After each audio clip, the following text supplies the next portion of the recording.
तो कुल मिलाकर किसानों का मंच है, लेकिन चल रहा पॉलिटिकल एजेंडा है। आपको सीधे ले चलते हैं आप सीधा हावड़ा, जहां पर इस वक्त बीजेपी की रैली को गृह मंत्री अमित शाह संबोधित कर रहे हैं। ऐसे आज के कार्यक्रम के उत्सव मूर्ति श्री राजीव बैनर्जी जी, श्री वैशाली दालमिया, श्री प्रबीर घोषाल, श्री अश्विन चक्रवर्ती जी, श्री रुद्रनील जी, अलग अलग 25 बड़े संगठन और जिला पंचायत म्युनिसिपल कॉरपोरेशन के नेता जो आज भारतीय जनता पार्टी ज्वाइन कर रहे हैं, और 11 से ज़्यादा अलग अलग क्षेत्रों के कार्यकर्ता आज भारतीय जनता पार्टी ज्वाइन कर रहे हैं, वो सभी का मैं मन से स्वागत करता हूं। सबसे पहले तो मैं आप सबसे क्षमा प्रार्थी हूं कि आज की रैली में मुझे आना था। राजीव भाई को मैंने वादा किया था, मगर मैं आ नहीं पाया। राजीव जी कल मुझे मिले थे। मैंने उनको भारतीय जनता पार्टी में आने के लिए स्वागत किया है और उनको ये भी विश्वास दिलाया है कि हम सब मिलकर बंगाल में अगली बार भारतीय जनता पार्टी की पूर्ण बहुमत की सरकार बनाएंगे और ये तृणमूल कांग्रेस को उखाड़ कर फेंक देंगे। मित्रों, आज इतने सारे लोग विगत 3 महीनों से तृणमूल कांग्रेस छोड़कर भारतीय जनता पार्टी ज्वाइन कर रहे हैं। पहले भी कई लोग जुड़े, शुभेंदु अधिकारी के नेतृत्व में भी कई एमएलए एमपी जुड़े, और राजीव बैनर्जी के नेतृत्व में कई एमएलए और ढेर सारे कलाकार और ढेर सारे पदाधिकारी जुड़ रहे हैं। ऐसा क्यों हो रहा है? इसका कारण क्या है? मैं मानता हूं कि ममता दीदी ने इसकी थोड़ी मीमांसा करने की जरूरत है, क्योंकि 10 साल पहले कम्युनिस्टों के शासन के खिलाफ लड़ाई लड़कर जो तृणमूल कांग्रेस की सरकार बनी, उस वक्त ममता दीदी ने बंगाल के अंदर परिवर्तन करने का नारा दिया था, और एक नारा दिया था, मां, माटी और मानुष की सरकार बनेगी। ये नारे के साथ, इस नारे पर विश्वास कर बंगाल की जनता ने परिवर्तन किया था। और 10 साल मुड़कर पीछे देखते हैं तो ये 10 साल में क्या किया तृणमूल कांग्रेस ने? मां, माटी और मानुष का नारा अदृश्य हो गया और उसकी जगह तानाशाही, टोलबाजी और तुष्टीकरण का नारा प्रमुखता से दिखाई पड़ता है। बंगाल के अंदर परिवर्तन की बात दूर गई।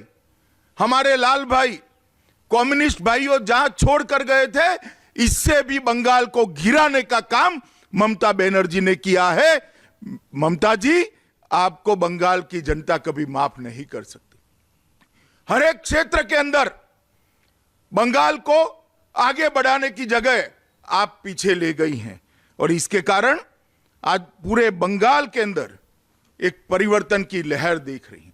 बंगाल की जनता परिवर्तन चाहती थी। बंगाल के गरीब के घर में बिजली पहुंचे, गैस पहुंचे, पीने का पानी पहुंचे, उसको घर मिले। वो परिवर्तन आपने तो नहीं किया, परंतु नरेंद्र मोदी सरकार जो बनी, बंगाल की जनता ने दोबारा उसको आशीर्वाद दिया। ये नरेंद्र मोदी सरकार ने 6 साल के अंदर गरीब के घर में गैस भी दिया, उसको घर भी दिया, शौचालय भी दिया, शुद्ध पीने का पानी भी दिया। हम तो चाहते थे कि उस तक 5 लाख तक की स्वास्थ्य का सुविधाएं सभी पहुंचे, उसको आपने पहुंचे नहीं दी। प्रधानमंत्री जन धन योजना, इसका देश के 60 करोड़ लोगों को फायदा मिल रहा। कई लोग, गरीब परिवार, अपने परिवारजनों के महंगे से महंगे इलाज को करा रहे हैं, मगर बंगाल की जनता को यह फायदा नहीं मिल रहा, क्योंकि ममता बनर्जी सिर्फ और सिर्फ नरेंद्र मोदी सरकार की योजना है, इसलिए बंगाल की जनता को यह फायदा नहीं मिलने दी। मैं पूछना चाहता हूं ममता जी को कि क्या बिगाड़ा है बंगाल के गरीबों ने आपका? उनकी मां का, उनके बाप का, उनके छोटे छोटे गरीब बच्चों का अगर इलाज हो जाता तो इसमें आपकी भी भलाई थी, मगर चूंकि ये नरेंद्र भाई ने किया है, आपने ये योजना को रोक दिया। मैं बंगाल की गरीब जनता को कहने आया हूं, अब ज्यादा समय नहीं है, आप जरा भी चिंता मत करिए। भारतीय जनता पार्टी की सरकार आने के बाद पहली कैबिनेट के अंदर हम ये प्रस्ताव करेंगे कि पूरे बंगाल के गरीब लोगों को प्रधानमंत्री आयुष्मान भारत योजना का पूरा फायदा, 5 लाख तक का फायदा बंगाल की जनता को भारतीय जनता पार्टी की सरकार देगी। और आप रोक नहीं सकती दीदी, क्योंकि ये परिवर्तन का जो सैलाब चला है वो आपके आने के बाद बंगाल के अंदर जिस प्रकार की गुंडागर्दी चली है, टोलबाजी चली है, कानून और व्यवस्था की परिस्थिति जिस प्रकार से बिगड़ी है, बंगाल के उद्योग धंधे जिस प्रकार से बंद हुए हैं, इसके खिलाफ जो बंगाल के अंदर एक परिवर्तन की लहर चली है, अब आप उसको रोक नहीं सकती। जिस प्रकार से बड़ी मात्रा में तृणमूल कांग्रेस के नेता, कम्युनिस्ट पार्टी के नेता, कांग्रेस पार्टी के अच्छे अच्छे नेता भारतीय जनता पार्टी ज्वाइन कर रहे हैं, चुनाव आते आते ममता जी आप पीछे मुड़कर देखना, आप अकेली खड़ी रह जाएगी, कोई और साथ देने वाला आपके साथ नहीं होगा। हर चीज के अंदर आपने बंगाल के लोगों के साथ अन्याय किया है। मित्रों, मैं ज्यादा बात नहीं करना चाहता। स्मृति बहन ने काफी बातें बताई हैं, मेरे पूर्व वक्ताओं ने भी काफी बातें बताई हैं, मगर मैं एक बात जरूर उठाना चाहता हूं। अभी स्मृति बहन ने बात करी, बंगाल के किसानों को मोदी जी यहां से 6,000 रुपया की प्रधानमंत्री किसान सम्मान निधि भेज रहे हैं, वो नहीं मिल रहा है। अभी अभी घबराकर भारतीय जनता पार्टी के कार्यकर्ताओं ने मुद्दा उठाया है, किसानों ने इस पर बड़ा विरोध प्रकट किया है बंगाल के अंदर। तो अभी अभी ममता दी ने कागज लिखा है कि हम सहमत है, अब आप हमें भेज दीजिए। दीदी, आप किसको बेवकूफ बना रही हैं? ये कागज से क्या इनके अकाउंट में पैसा जाएगा? इसके साथ किसानों की सूची चाहिए, एक लिस्ट चाहिए, इनके बैंक अकाउंट नंबर चाहिए। आपने कुछ नहीं दिया, किसानों को फिर से एक बार धोखा देने का काम किया है। सिर्फ कागज भेज दिया, साथ में लिस्ट नहीं भेजा, साथ में बैंक अकाउंट नंबर नहीं भेजा। मोदी जी को 6,000 रुपया भेजना है तो किस प्रकार से भेजेंगे? और ये जालसाजी बंगाल की जनता नहीं समझेगी, ऐसा मत समझिए।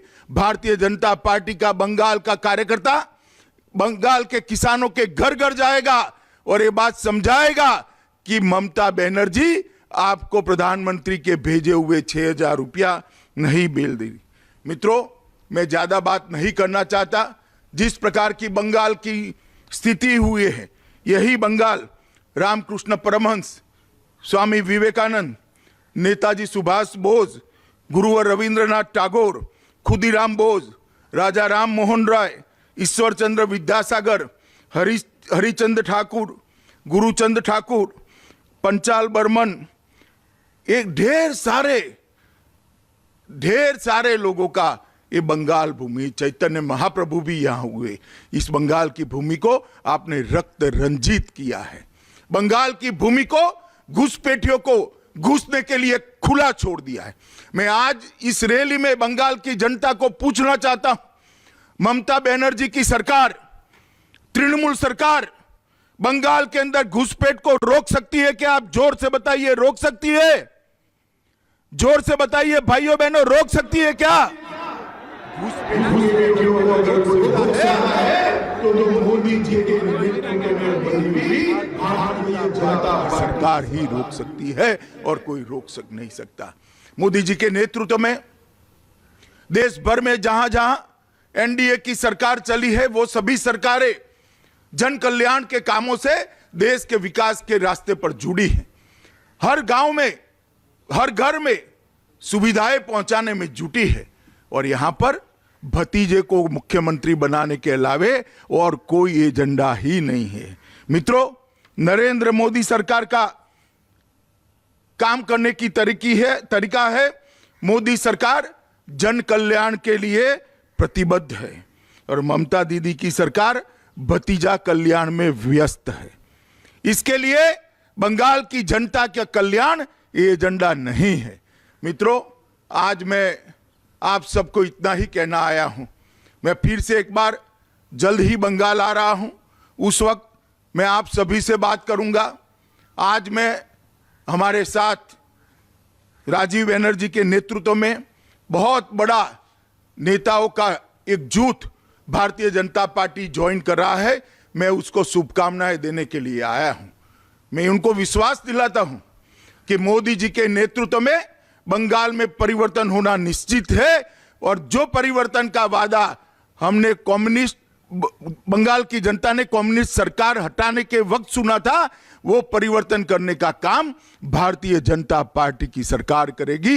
एक ऐसी सरकार देगी जो बंगाल की कानून और व्यवस्था की परिस्थिति को सुधारेगी, बंगाल के अंदर रोजगार का निर्माण करेंगी, बंगाल की महिलाओं को सुरक्षित करेगी, बंगाल के अंदर घुसपैठ को पूर्णतया रोक देगी, बंगाल के अंदर हर किसान को प्रतिमाह 6,000 रुपया मिले, इसकी आय दुगनी हो, इसकी व्यवस्था करेगी, बंगाल के सरकारी कर्मचारी को इनके अधिकार की पूरी तनख्वाह मिले, इसकी व्यवस्था करेगी, और ये टोलबाजी और तुष्टीकरण दोनों को पूर्णतया समाप्त कर देगी। आज मैं फिर से एक बार जो लोग आए हैं उनका स्वागत करता हूं और उनका अभिनंदन भी करना चाहता हूं कि बंगाल के अंदर परिवर्तन के अभियान के साथ आप जुड़े हैं। आपका भारतीय जनता पार्टी स्वागत करती है, और परिवर्तन के अंदर आपके आने से निश्चित ही भारतीय जनता पार्टी का बंगाल के अंदर सोनार बांग्ला बनाने का जो अभियान है उसको बड़ा बल मिलेगा, उसको ताकत मिलेगी, और मुझे विश्वास है कि आप सबके सहयोग से, भारतीय जनता पार्टी के सभी कार्यकर्ताओं के सहयोग से, मोदी जी के नेतृत्व में अगली सरकार भाजपा सरकार बनेगी, और हम सब मिलकर सोनार बांग्ला का हमारा लक्ष्य पूरा करेंगे। नेताजी सुभाष चंद्र बोस का स्वप्न हम सब मिलकर पूरा करेंगे, और गुरुवर रविंद्रनाथ टैगोर की कल्पना का बंगाल बनाने में हम सफल होंगे। तो मेरे साथ सभी लोगों को मैं कहता हूं, एक बार परिवर्तन का संकल्प कर दोनों हाथ उठाइए, सभी लोग दोनों हाथ उठाए, जरा उठाइए दोनों हाथ, और परिवर्तन का मुट्ठी बीचिए और प्रचंड आवाज से बोलिए, भारत माता की, भारत माता की, भारत माता की, वंदे वंदे। मित्रों, फिर से बहुत बहुत शुभकामनाएं जो नए साथी जुड़े हैं, और उनका स्वागत कर बंगाल की जनता को फिर से एक बार मैं कहना चाहता हूं कि मोदी जी के। तो ये आप सुन रहे थे अमित शाह को, जो हावड़ा की एक रैली को वर्चुअली संबोधित कर रहे थे। हावड़ा की बात की जाए तो 16 सीटों में 15 सीटें 2016 में यहां पर टीएमसी को मिली थी, लेकिन इस बार बीजेपी की कोशिश है कि वहां पर ज्यादा से ज्यादा सीटें अपनी ओर कर लें। फिलहाल रुकेंगे ब्रेक के लिए, और ब्रेक के बाद देखिए आज का वायरल।